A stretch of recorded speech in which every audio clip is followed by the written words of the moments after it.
Hi, I'm Zoë Schroeder, Registered Dietitian here at Tucson Weight Loss Surgery, and today we're going to finish up our conversation about sugar and artificial sweeteners. But we're actually going to talk about the how to actually reduce our added sugar and artificial sweetener intake through practical application. So let's get started.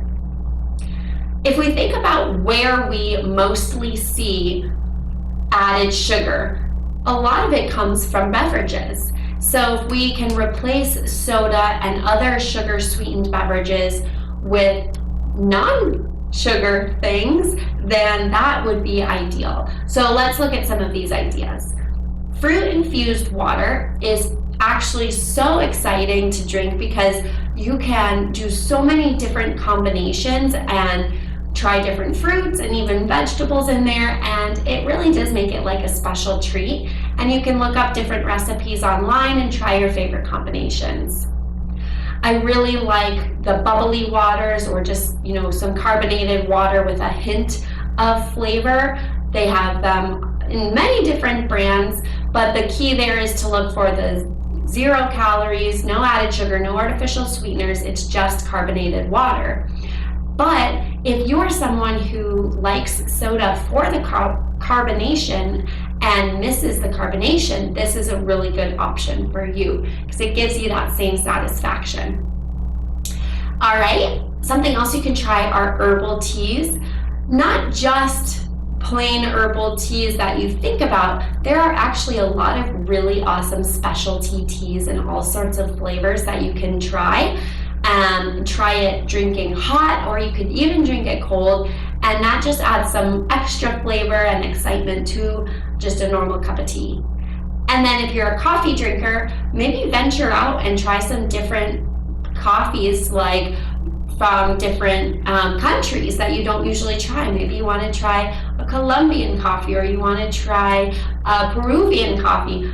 There are lots of specialty coffees out there that you can try and make it more exciting to drink without added sugar. All right, so if we're thinking about instead of processed, packaged snack foods, and I like this example of the 100-calorie packs of whatever the food is, Goldfish, Pringles.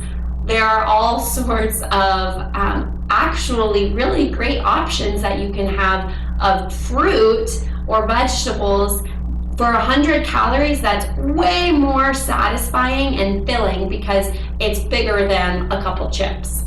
So look at here, this little picture down here shows you what 100 calories of all these different fruits are.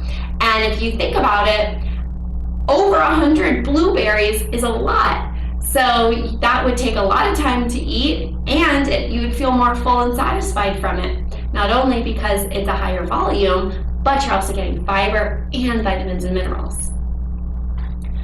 All right, because remember, your stomach feels full off of those high volume, high fiber, low calorie foods as compared to the 400 calories of processed snack foods.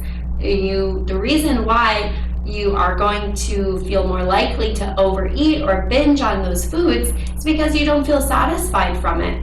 And it's probably pretty easy to eat 4 or 5 of those 100 calorie snack packs because it wasn't enough to begin with. So if you can actually swap that snack for something more nutritious and filling, that's going to help you with calorie management for the day. Now, if you want to make a more satisfying snack out of those fruits or vegetables, or if you need to control your blood sugars, if you are diabetic or pre-diabetic, pair your fruit or vegetable with a protein. So some examples of a balanced snack here: berries and Greek yogurt. You'll see we get the fruit from the berries and you get protein from the plain Greek yogurt. Apple and string cheese is always a good option. Carrot sticks and almonds, celery sticks and peanut butter, and you can mix and match these as well. Find the combinations that you like. Okay, so if you're like, Zoe, I don't care how many times you tell me I don't like plain Greek yogurt. That's fine, I hear you. What we're going to talk about now is for you then. because I wanted to share with you some different ideas on how to jazz up your plain non-fat Greek yogurt to make it more palatable and enjoyable. So, of course, we can add fruit. Something you might actually want to try is frozen berries and let them thaw into the yogurt. I had this just the other day actually, and it was so good because it got, the juices going. It was really good. The berries were soft. Anyway, I digress. Fresh or frozen berries in there adds nice flavor, and then you get some more nutrition in there like we were talking about before. You can also do spices like apple pie spice or pumpkin pie spice. This actually tells your brain that it's sweet because it's in that same flavor profile, but you're not actually adding any sweetness, it's just the spices. So give that a try. Same thing with the extracts. You can do almond extract, you could do coconut extract. There are a ton of different extracts out there that you can try and actually just stir a little bit into your yogurt and it adds nice flavor to it. And then another one of my favorites are the powdered nut butters.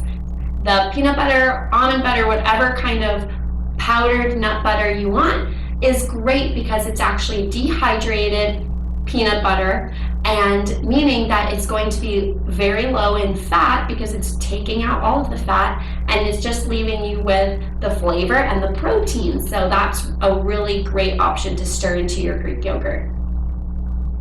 All right, now a couple different options to satisfy that sweet tooth, because I definitely have a sweet tooth and you might too.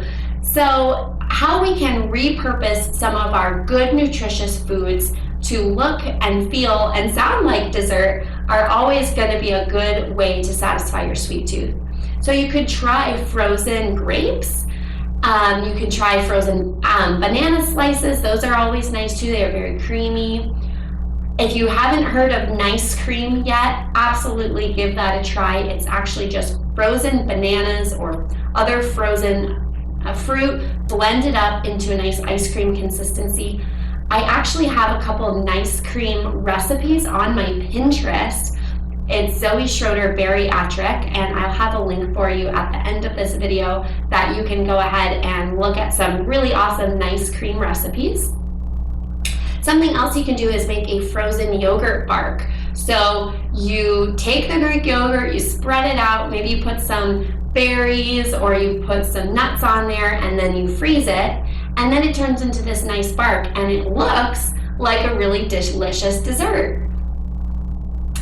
And also, don't be afraid to eat fruit. I know that fruit sometimes gets a bad rap, but I want you to know that most of the time people don't have issues gaining weight or losing weight because of fruit. It's because of all of the processed packaged foods, right? So eat the dang fruit, enjoy it. Whatever fruit you enjoy, have that. We do just want to avoid dried fruit, canned fruit that's in syrup, and fruit juice. And the reason why is because these have a lot of added sugar, like we talked about before. But any fresh or frozen fruit that doesn't have any added sugar, go for it. Okay. So I hope you enjoyed this practical application on how you can reduce your added sugar and artificial sweeteners by using fruit instead. There's that link there for my Pinterest if you do want to go check out some fun recipes for nice cream and Greek yogurt bark. Lots of good stuff on there. And I hope to see you in the nutrition program. Until next time.